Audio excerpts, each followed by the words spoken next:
Hola, ¿qué tal? ¿Cómo están? Otra vez en, ¿qué es? El cuarto Afico Talk, Así es.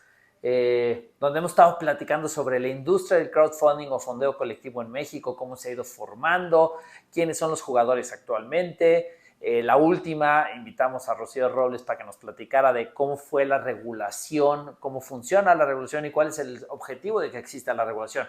El día de hoy queremos platicarles otro tema que nos ha llegado mucho a la FICO.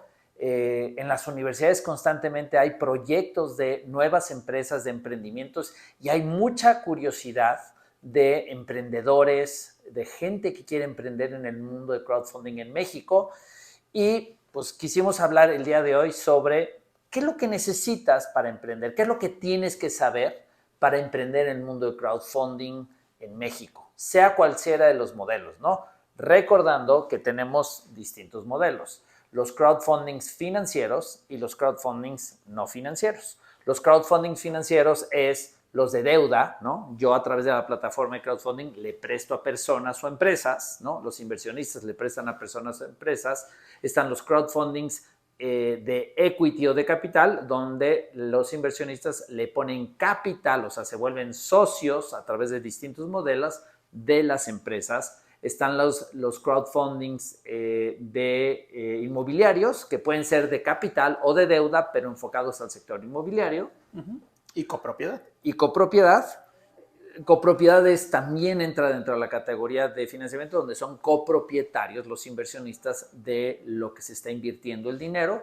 En esos hay distintas modalidades, como el de regalías, donde cobras una parte a través de las ventas de la empresa, pero también entra en la categoría de financiero. Así es. Y básicamente son los financieros, ¿no? Y el capital de equity. El capital equity, que es el que mencionaba, y luego están los no financieros, que los no financieros son los de donación, como su nombre lo dice, son para captar donaciones, o los de intercambio, ¿no? Que en lugar de darte de regreso dinero, te entrego un producto o un servicio a través de tu donación o de tu portación de dinero, ¿no? Eso es, entendiendo qué es eso, viene ahorita. Y antes de entrar como a la parte técnica, Miguel, de qué es lo que necesita alguien para emprender, pues antes de lo que sea, como emprendedores, lo primero que tienes que encontrar es un problema que no está siendo bien atendido en tu industria, en tu localidad, en tu región, en tu país, en el mundo, ¿no? La clave es encontrar un dolor, algo que no está siendo bien cubierto, ¿no? Y si eso que encuentras no está siendo bien cubierto, hay una oportunidad de negocio. Y ahí eso es lo primero. Antes, no importa qué negocio hagas, no importa a dónde estés yendo, primero encuentra un dolor que no está siendo bien atendido. Y efectivamente, en México tenemos un gran problema desde el lado financiero. Desde el lado del financiamiento, ¿qué quiere decir? Los que reciben o necesitan dinero, llámense personas o empresas. En México tenemos una penetración muy baja, a pesar de tener un sistema financiero muy grande, bancos, SOFOMES, SOFIPOS y múltiples jugadores que hoy están dando crédito o dinero en distintos modelos. Hoy no han penetrado más del 30-40% de la población, ¿no? Ni en empresas ni en personas. ¿Qué quiere decir? Que hay mucha oportunidad para emprendedores, para nuevas empresas, de entrar a este negocio, de resolver el dolor donde no hay tanto acceso a financiamiento, a pesar de todos los jugadores que ya existen, ¿no? Esa es una realidad. No importando en el esquema que tú le entregues, es la necesidad de dinero, de capital. Inclusive también hay, aunque nunca en la historia de México había habido tantos fondos de capital, de venture capital, sigue habiendo un gap enorme o un hueco enorme contra otros países desarrollados, donde hay un universo mucho más grande y los mercados de capitales y de poder conseguir fondos o inversionistas es más fácil que en México. Entonces, desde el lado de la captación o de los solicitantes de dinero, hay una alta necesidad en México no atendida por lo que existe hoy en México. Del lado de los inversionistas es todavía peor. ¿Por qué? Porque hoy menos del 3%, hay distintas estadísticas, hay una que dice que el menos del 1%, hay otra que es menos del 3% de los mexicanos invierten su dinero, ponen su dinero a trabajar, o sea, que ponen su dinero en algún lado que les genere rendimientos de regreso. Por más ridículo que parezca, efectivamente, México tiene un gap enorme, una necesidad enorme de seguir desarrollando canales donde la gente esté dispuesta a poner dinero a trabajar, entendiendo que desde el lado del dinero, quien no ponga su dinero a trabajar para que genere al menos la inflación está perdiendo dinero, porque el dinero pierde valor en el tiempo. Entonces, el crowdfunding soluciona estos dos grandes problemas. Es una realidad. Hay un dolor no atendido. Y las plataformas de crowdfunding efectivamente son vehículos que generan de manera alternativa una solución para esos dos mundos. Entonces, efectivamente, el emprendimiento en crowdfunding en México es una gran oportunidad. Pero antes de emprender, es importante entender cosas básicas. Miguel, ¿qué necesita un emprendedor saber antes de decidir emprender en crowdfunding, ¿no? Bueno, primero, como tú muy bien dices al inicio de la charla, es determinar qué modelo de crowdfunding es el que te interesa a ti llevar adelante. Porque si lo que tú quieres hacer es un modelo de donación o un modelo de intercambio, pues son modelos que no están al alcance de la ley para regular a las instituciones de tecnología financiera. Entonces, es un mundo, es un camino totalmente diferente a si tú quieres emprender en un tipo de financiamiento colectivo financiero, donde lo primero que tienes que entender es que hay una ley. ¿Sí? Las autoridades financieras regulan esta industria y tú para poder ofrecer estos servicios tienes que contar con una ley. No puedes agarrar y salir a ofrecer estos servicios mañana y empezar a recibir inversión, captar, otorgar créditos o capital, nada más porque sí, tú tienes que llevar todo un proceso ante la autoridad, ¿sí? Porque si no, te arriesgas a ser sancionado. La ley establece penas económicas y también penas corporales para aquellos que se aventuran a ofrecer estos servicios. Exactamente. El emprendimiento en crowdfunding, a diferencia de o casi cualquier emprendimiento en cualquier giro, cualquier industria, el crowdfunding financiero, o sea, cuando lo que intercambias es dinero, doy dinero y regreso dinero, en cualquiera de las modalidades, capital, deuda, está regulado por el sistema financiero mexicano. Entonces, no se trata solamente de emprender, de encontrar un dolor, de desarrollar un plan de negocio, de invertir en tecnología, de conseguir inversionistas y echarlo a andar. ¿Por qué? Porque si lo haces de esa manera, infringes la ley, cometes un delito, porque está prohibido si lo haces sin una autorización propia de las autoridades que regulan el sistema financiero mexicano. Y esa autoridad que regula el sistema financiero, el principal es la Comisión Nacional Bancaria de Valores. Entonces, si vas a emprender un crowdfunding financiero, es fundamental que tienes que solicitar una autorización a la autoridad para que te dé el permiso de poder hacer este negocio, ¿no? Correctamente, sí, así es. Si tu emprendimiento va a ser en crowdfunding no financiero, pues lo que tienes que entender primero es que vas a estar regulado por la ley de personas morales que aplica en México y tendrás que tener tu plataforma, tu plan de negocios y podrás salir adelante mañana o dentro de 8 días en el momento que tú quieras. Si lo que vas a hacer es un emprendimiento en crowdfunding financiero, hay un proceso. Digamos que hay una línea de tiempo del proceso de autorización y que esta línea de tiempo la vamos a dividir en dos. La primera etapa corresponde totalmente al emprendedor. En esta primera etapa tú tienes que armar tu expediente de solicitud de autorización, ¿sí? Normalmente tú puedes pedir una entrevista no oficial con la Comisión Nacional Bancaria de Valores donde tú les quieras plantear tu modelo de negocio. ¿Qué quieres hacer? ¿Cómo lo quieres hacer? ¿Por qué lo quieres hacer? ¿Con qué recursos lo quieres hacer? ¿Y quién eres tú? ¿Sí? Básicamente, esta etapa no es que tengas que invertirle, no tienes que hacer tu plataforma, es prácticamente hacer tu plan de negocio. Y ese plan de negocio en cuestión de idea, al mercado, lo que quieres hacer es írselo a presentar a la comisión, ¿no? Así es.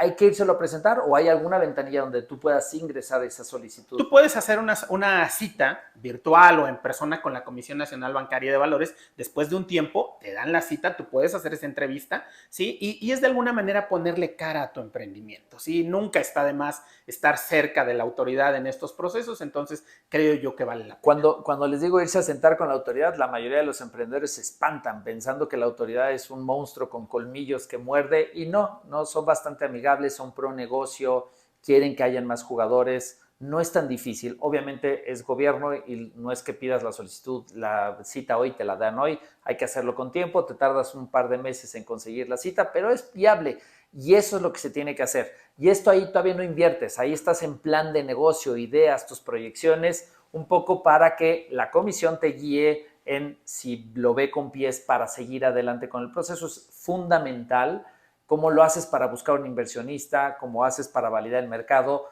Esta validación del mercado es ver que la autoridad está de acuerdo con el plan de negocio o la idea de negocio que estás queriendo hacer desde el punto de vista de fondeo colectivo financiero. Así es, exactamente. Y como tú mencionas, no es una reunión que te obliga a nada, es simplemente pararte, decirles quién eres y qué quieres hacer y que ellos en un momento dado te puedan dar retroalimentación que es importante para que tú mejores tu proyecto, ¿sí? Una vez que tienes eso, pues entonces sí tienes que armar. Perdón, este primer paso lo puedes hacer tú solo como emprendedor o puedes contratar un despacho que te ayude a realizarlo. El despacho, que hay muchos de consultoría, despachos de abogados, hay muchos en México que conocen esta industria, definitivamente es un camino, pero cuesta, ¿no? El hacerlo tú solo, también lo puedes hacer tú solo, nada más es, no a fuerzas necesitas un despacho para hacer este primer paso, ¿no? Lo puedes hacer tú solo como emprendedor, con tu plan de negocio y lo puedes solicitar. Ahí no olvidemos que acercándose a la FICO, con todo gusto los podemos orientar en estos procesos, como lo hemos hecho ya con varios emprendedores. Entonces, una vez que realizamos este ejercicio, ahora sí podemos empezar a armar nuestro expediente de solicitud de autorización. Este es un expediente robusto, muy formal. Se comprende de todo el tema de plan de negocios, todos los temas comerciales, todos los temas de mercado, de producto, todo lo que tiene que ver un plan de negocios. Después viene la parte de viabilidad financiera. Una de las etapas más importantes del proyecto que más le gusta a la autoridad son las proyecciones financieras que tienen que hacer a 3 años. En estas proyecciones financieras tenemos que considerar el contexto económico del país, el contexto económico del mundo, incluso y el contexto económico, por supuesto, del mercado en el cual nos queremos enfocar nosotros, ¿sí? También tenemos que irnos hacia la parte de toda la elaboración de manuales, políticas, procedimientos de toda la operación de la empresa. Conflicto de intereses, PLD, organización, registro de inversionistas, registro de solicitantes. Todos tus procesos deben de venir acompañados de un manual que describa a detalle cada uno de los procesos operativos de la empresa. De ahí vamos hacia la información de los accionistas.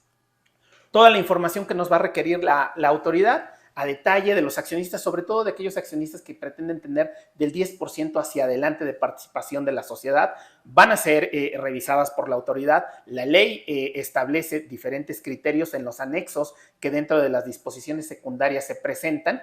Viene el detalle de la información que se le va a solicitar a cada accionista, ¿sí? Y como menciono, aquellos que pretendan tener del 10% hacia adelante, pues tendrán que ofrecer una información más detallada de su patrimonio, del origen de sus recursos, etcétera, ¿sí? De ahí pasamos a todo lo que es el gobierno corporativo. Todos los integrantes de nuestro consejo directivo, de nuestra dirección general, de nuestro organigrama operativo, pues también tienen que cumplir con ciertos requisitos que establece la ley y de ahí pasaremos a todo el tema tecnológico. Toda la tecnología que va dentro de una plataforma de crowdfunding, esto es desde nuestra plataforma de crowdfunding, soluciones que tengamos para reporteo, para temas de prevención de lavado de dinero, verificación de identidad de solicitantes, inversionistas, todo lo que tenga que ver con temas informáticos.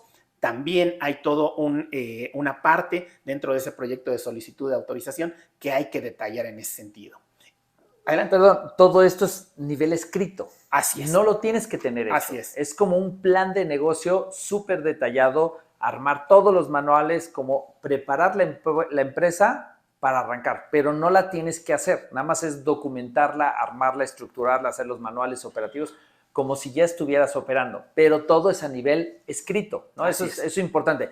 Pero sí requiere mucho detalle porque prácticamente antes de arrancar ya tienes que tener escrito hasta cada cuándo vas a ir al baño, casi digo, estoy exagerando, pero viene muy detallado el proceso de todos los manuales, los procedimientos, la tecnología, cómo va a funcionar la tecnología, cuáles son las proyecciones financieras y adicional, quiénes van a ser los socios y quiénes va a ser el consejo, porque adicional que la autoridad te tiene que ver que el modelo de negocio, la tecnología, cómo va a funcionar está bien como modelo de negocio, tiene que autorizar quiénes son las personas que están atrás en la toma de decisiones, porque el sistema financiero requiere una autorización personal de la persona, donde van a investigar a la persona, si tiene antecedentes penales, quién es, si es una persona honorable que tiene buen historial crediticio. Revisa todo para autorizarte que seas una persona honorable para dirigir y tomar las decisiones de una empresa financiera en el país. Es correcto, exactamente. Y nos falta el convenio legal.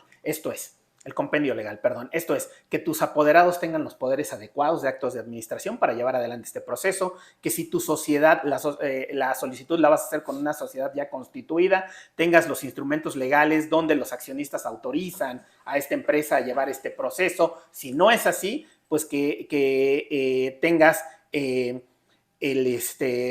cumplas con los estatutos que establece la ley, que tengas un domicilio en territorio nacional. Tú puedes hacer la solicitud con una empresa ya constituida recientemente o incluso la puedes llevar adelante sin estar constituido en ese momento, pero sí con el compromiso de constituirte durante el proceso de autorización. Exactamente. Importante es este proceso tan detallado y tan profundo de un negocio, definitivamente lo puedes hacer solo. No requieres contratar a alguien más, inicialmente hablando, pero tiene un grado de complejidad alto y un grado de conocimiento profundo de la parte legal, de la parte tecnológica, de la parte operativa, de la parte financiera, con lo cual, aunque lo puedes hacer solo, siempre recomendamos que ahí ya empieza a meterle recurso contratando a un asesor, a un despacho que te acompañe en todo este proceso. Puede ser tu mismo equipo, si en tu equipo de emprendedores tienes un genio tecnológico, un genio legal, un genio operativo del sistema financiero, pues lo pueden ir construyendo si tienen el tiempo y el detalle. Pero también es recomendable, pues hay muchos despachos, muchas personas que pueden asesorarte en este proceso y hay muchas ofertas, ¿no? Desde el despacho internacional que te puede cobrar mucho dinero, pero que es un producto de muy buena calidad, o tienes igual despachos más chiquitos que son más accesibles, que tal vez no traen, que te cubren la parte legal o el otro la parte tecnológico. Nada más evalúalo en esta etapa, si es importante el detalle, que esté muy bien hecho, porque de eso va a depender la autorización misma, ¿no? Y el proceso pues puede tardar cierto tiempo o el triple de tiempo si no está tan bien hecho, ¿no? Y doble trabajo, triple trabajo. Entonces, digo, es una parte importante en un emprendimiento evaluar dónde empiezo a meterle dinero y dónde empiezo a contratar a personas o empresas o asesores que me ayuden en esta estructura, ¿no? Entendiendo que es a este nivel, todavía es a nivel papel. Así es. ¿No? Eso que mencionas es súper importante, Fer, porque a final de cuentas aquí hablamos de papel y tinta, ¿sí? No hay desarrollos tecnológicos, no hay infraestructura, no hay oficinas, no hay personal contratado, es papel y tinta. La autoridad va a evaluar nuestra solicitud basándose en el papel y tinta que vamos a presentar. Obviamente, esos documentos tienen que estar hechos de manera pues, muy técnica, muy profesional, muy profunda, muy detallada, ¿sí? Entonces, en esta primera etapa que dividimos el proceso de autorización, esta primera etapa que corresponde al emprendedor, pues digamos que manos que ya tienen experiencia en armar este tipo de expedientes pueden llevarse de 4 a 6 meses en el armado de este expediente, ¿sí? Una vez que lo tenemos, lo entregamos en oficialía de partes de la Comisión Nacional Bancaria y de Valores, en oficialía de partes, y ahí vamos a entregar nuestra solicitud de autorización, ¿sí? Acompañado de un pliego petitorio. Entregamos ahí el documento y entonces ahí empiezan a correr los tiempos que establece la ley. La ley establece que la autoridad tiene hasta 180 días para dar respuesta sobre nuestra solicitud, ya sea afirmativa o negativa. A la mitad del proceso, esto es, a los 3 meses, la autoridad siempre nos va a solicitar información complementaria, aclaratoria, ¿sí? Sobre el expediente que entregamos. Y para eso nos va a dar alrededor de 30 días para darle respuesta. Nosotros vamos a recibir un oficio donde nos digan que en base a la solicitud que presentamos tenemos que entregar información complementaria, aclaratoria, ¿sí? Sobre ciertos puntos, ¿sí? Nos va a dar un listado y vamos a tener 30 días para dar respuesta. Una vez que damos respuesta, el reloj de la comisión se vuelve a activar. Cuando nos llegue esa solicitud de información, el reloj de la autoridad de esos 180 días que le da la ley se detiene y se activa una vez que entregamos la respuesta. Y ahí empieza a correr el tiempo de la comisión. Si sumamos nosotros los 180 días que tiene la autoridad, o sea, 6 meses más los 30 que nos da para dar esta respuesta, estamos pensando que, de acuerdo a la ley, la autoridad tendrá por ahí de 7 meses para darnos respuesta afirmativa o negativa sobre lo que nosotros le solicitamos. Si le sumamos, no sé, 6 meses que nos tardemos en armar el expediente. Sí, afirmativa o negativa, sí. O alguna aclaración adicional. Exactamente. Entonces, esa aclaración adicional nueva puede agregar otros 30 días y Así otros es, 30 días. Exactamente. Pero bueno, ibas al tiempo. Más o menos que uno tiene que estimar en este emprendimiento, ¿cuánto estimas que va a tardar el proceso? Sí, pues estamos hablando de 12 a 14 meses que pudiera llevarse el proceso. Dependerá mucho también de la calidad de nuestro expediente de solicitud de autorización. Como tú Entonces, si vas a emprender en el tema de crowdfunding es una parte importante, ¿no? En los emprendedores luego somos muy echados para adelante y quiero arrancar y voy a arrancar mañana y voy a empezar y ya empiezo a vender y empiezo. A este proceso de emprendimiento hay que entender que no puedo arrancar a hacer negocios, no puedo salir a vender, por lo mismo que ya decíamos, y hay que planear que es algo que tienes que ir preparando y que te vas a tardar, si bien te va, unos 14 meses, si bien te va, porque luego hay muchas aclaraciones, porque en ese expediente, por más perfecto que lo hagas, siempre pues dependes de una contraparte que lo interprete, lo lea igual que tú y que lo entienda, y a veces eso requiere muchas juntas. Hoy en día, pues más o menos podrías estimar que 1 año y medio, hasta 2 años, si no se nos atraviesa una pandemia claramente, porque cuando atraviesan pandemias eso todo se va al demonio. Pero no se va al demonio, simplemente se toma más tiempo. Pero en términos normales tienes que estimar que te vas a dedicarle 1 año a 2 años el proceso para poder arrancar operaciones. ¿Ok?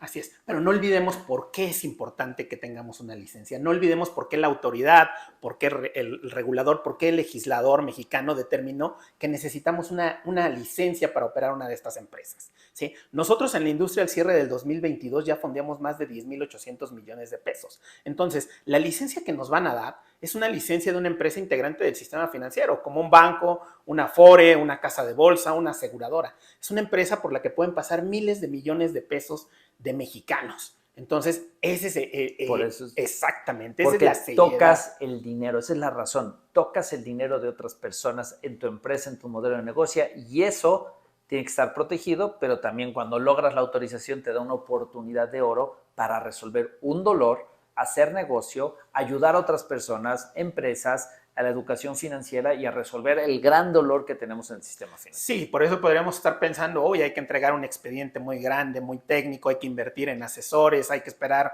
un tiempo de 1 año y medio a 2 años para tener la licencia. Bueno, es por esto, es por la seriedad que tiene esta industria. Así es. Eso es importante que tienes que saber. Y luego, digamos, ya, metiste tu expediente, te dan la autorización.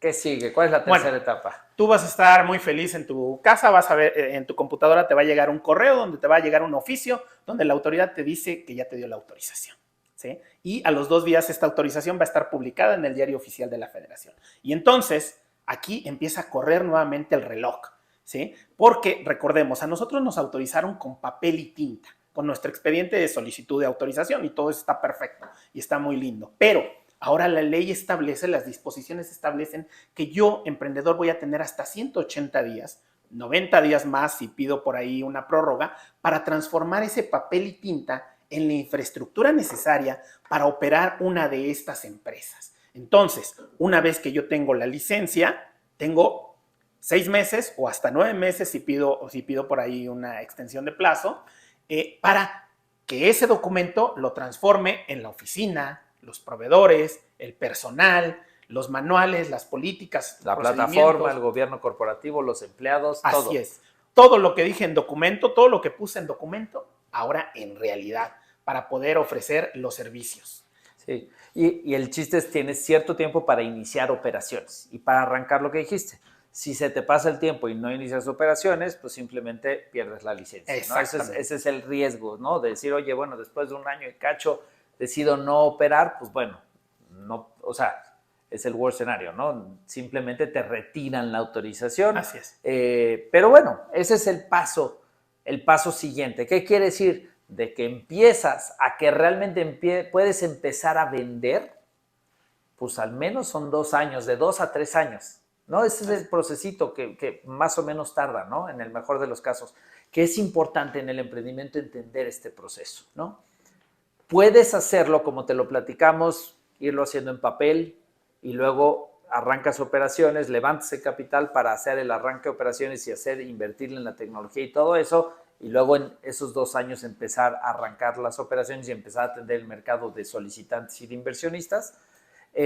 Pero también podrías ir validando ciertas cosas en el camino. ¿Qué quiere decir esto? Como decía Miguel hace rato, puedes no constituir la empresa hasta que te den la autorización y ahí constituyes la empresa y ahí te empieza a costar que el contador, que el abogado, que lo que conlleva una empresa, ¿no?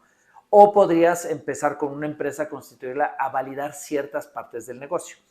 La que no puedes validar antes de la autorización es la parte de los inversionistas, ¿no? ¿Por qué? Porque la captación del dinero es realmente regulada y no la puede hacer la gente sin la autorización. Entonces, en la parte de los inversionistas, estudia todo lo que puedas, lee las experiencias, la educación financiera, hay mucha estadística, hay mucha información de cómo funciona el inversionista mexicano, la idiosincrasia, el por qué invierten, el qué no invierten, en qué invierten, desde acciones, criptomonedas, otras plataformas de crowdfunding, CETES, hay mucha información. Dedica el tiempo a entender al inversionista desde el estudio del mercado. No puedes empezar a probar captando algunas inversiones porque eso es lo que está regulado. Lo que sí puedes empezar a probar es la parte del solicitante, ¿no? Donde puedes abrir en el camino una SOFOM, por ejemplo, si fuera crédito, o una SAPI si fuera de capital de inversión, y sí puedes empezar a hacer con capital propio algunas primeras inversiones que te ayuden a validar tu modelo de crédito, de deuda, de capital, porque en México, en esta necesidad que les platicaba hace ratito, pues lo difícil no es prestar el dinero, entregarle el dinero a alguien más que lo necesita no es la parte difícil de este negocio. La parte difícil del negocio del financiamiento en México es la recuperación, es el cobro. Y entonces la regla de oro cuando yo estoy dando dinero es cuál es mi metodología para determinar a quién sí se lo doy y a quién no se lo doy, ¿no? Desde que tiene los modelos tradicionales que tal vez los bancos utilizan hasta modelos que pueden ser muy disruptivos que algunas fintechs o FOMES o crowdfundings están usando y están padre. Hay muchas metodologías para determinar a quién sí le puedo dar y a quién no, pero lo tienes que validar, lo tienes que probar porque pues decirlo está muy fácil, ¿no? Decir que es muy sexy, que te vas a conectar a Instagram y depende del número de fotos que publica, le puedes dar, está padre, pero lo tienes que validar prestando dinero. Y esos primeros pasos de validar, te puedes empezar esperar a que te den el inicio de operaciones o puedes arrancar con una SOFOM o con una SAPI o con alguna empresa a validar el tema del algoritmo o tu modelo de otorgamiento. Entonces va a ser más fácil si tú llegas a ese inicio de operaciones validado que, oye, mi modelo de otorgamiento funciona, lo di y lo regresé y aquí ya traigo una tracción que la puedo demostrar, va a ser más fácil para demostrarle a la comunidad de inversionistas que vayas levantando de que tu modelo es relativamente seguro, ¿no? Dentro de los riesgos que conlleva el crowdfunding, entendiendo el modelo de crowdfunding, puedes empezar para que estos 2, 3 años que tienes que esperar para arrancar operaciones, pues tampoco estés ahí esperando a ver cuándo te lo dan, ¿no? Puedes hacerlo productivo.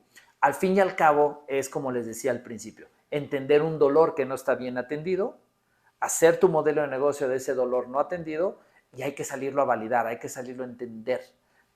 Porque de lo que pasa en papel a lo que pasa en la realidad siempre hay un hueco grande en cualquier emprendimiento, ¿eh? Seas una plataforma digital que le va a competir a Amazon, seas una fábrica tradicional, seas un agricultor que va a poner un invernadero o seas una plataforma de crowdfunding, siempre hay que salirlo a validar, ¿no? Y esos son como los puntos importantes. No sé, ¿algo más que requieras? Sí, Fer, me gustaría comentar este tema de la ley, el cumplir con esta ley mexicana, el obtener una licencia, hace que tu emprendimiento se gradúe, hace que tu emprendimiento sea totalmente profesional, que tú tengas la certeza de que tienes un emprendimiento de alto nivel, ¿sí? El cumplir con la ley mexicana, con esta ley en específico, nos pone a la altura de otros países, de otras empresas a nivel mundial. Entonces, si tú obtienes esta licencia, ten la certeza de que tienes un emprendimiento de alta calidad. Además, un tema que he platicado ya en algunos foros donde he tenido la oportunidad de estar es, oye, pero ¿por qué ir a una industria que está regulada? ¿Por qué no presto mi dinero así sin ley, sin nada?